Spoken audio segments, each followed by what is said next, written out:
Hi everyone. मागील पार्टमध्ये आपण सॉलिडवर्क्स ओपन कसे करायचे, त्यानंतर सॉलिडवर्क्स फाईलचे एक्सटेन्शन आणि त्या फाईल ओपन कसे करायचे हे पाहिलो.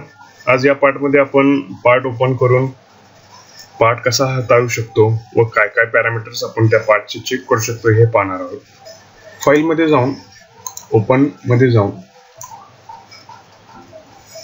क्विक फिल्टरमध्ये पार्ट सिलेक्ट करून एक पार्ट ओपन करतोय आपण. हा पार्ट मी ओपन करतोय. आता हा पार्ट ओपन केल्यानंतर ह्याला रोटेट करण्यासाठी आपल्याकडे दोन मेथडनी तुम्ही हा पार्ट रोटेट करू शकता. एक तर माऊसचा स्क्रोल बटन दाबून लेफ्टला किंवा राईटला तुमचा माऊस मूव करून किंवा अप साइड किंवा डाऊन साइडला मूव करून तुम्ही हा पार्ट रोटेट करून पाहू शकता. सेकंड मेथड, आपल्या कीबोर्डवरील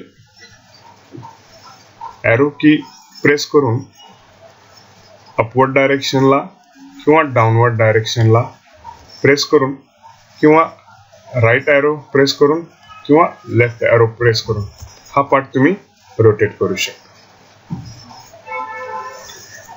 त्यानंतर इथे सेक्शन व्ह्यूचा यूज करून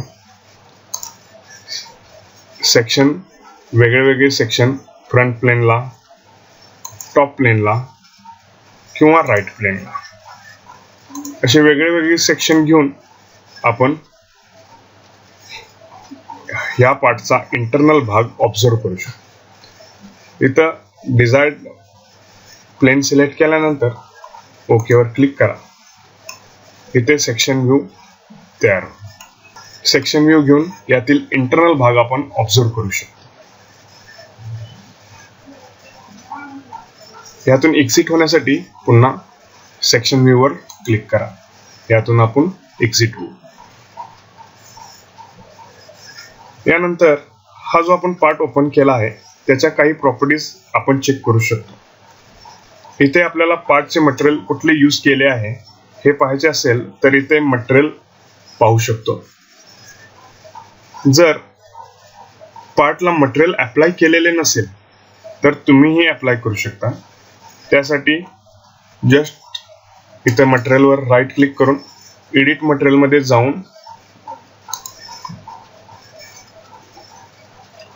यातील मटेरियल तुम्ही अप्लाय करू शकता किंवा यातील क्विक मटेरियल मधील मटेरियल पण सिलेक्ट करून आपण मटेरियल त्याला अप्लाय करू शकतो. आता या पार्टची लेंथ, वेट अशा ज्या प्रॉपर्टीज आहेत त्या चेक करायच्या असतील तर आपल्याला इव्हॅल्युएट टॅब आहे. या इव्हॅल्युएट टॅब मध्ये जाऊन इथे मेजर आणि मास प्रॉपर्टीज अशा दोन टूल्सचा यूज आपण करू शकतो. इथे मास प्रॉपर्टीज क्लिक केला तर आपल्याला या आपला जो पार्ट ओपन केला आहे त्याच्या प्रॉपर्टीज आपल्याला दिसतील. तर इथं मास दिसेल. त्यानंतर इथं सेंटर ऑफ मास आपल्याला अगदी सहजरित्या मिळून जाईल. क्लोज करण्यासाठी क्लोज करा. आता या पार्टचे लेंथ किंवा होल साइज हे मेजर करण्यासाठी इथे मेजर ऑप्शनचा यूज करू शकतो. मेजरचा यूज करून आपण डायमीटर, त्यानंतर होल साइज, त्यानंतर काही लेंथ मेजर करायचे असतील तर लेंथ मेजर करू शकतो.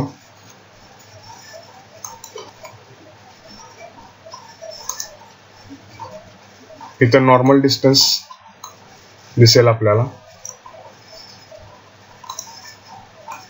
अशा पद्धतीने मेजर आणि मास प्रॉपर्टीजचा यूज करून लेंथ, वेट या प्रॉपर्टीज आपल्याला पाहता येतील. नेक्स्ट पार्ट मध्ये असेंब्ली आणि ड्रॉइंग फाईल कशा हाताळायच्या आणि त्यात काय काय पॅरामीटर्स आपण चेक करू शकतो ते पाहूया. थँक्यू.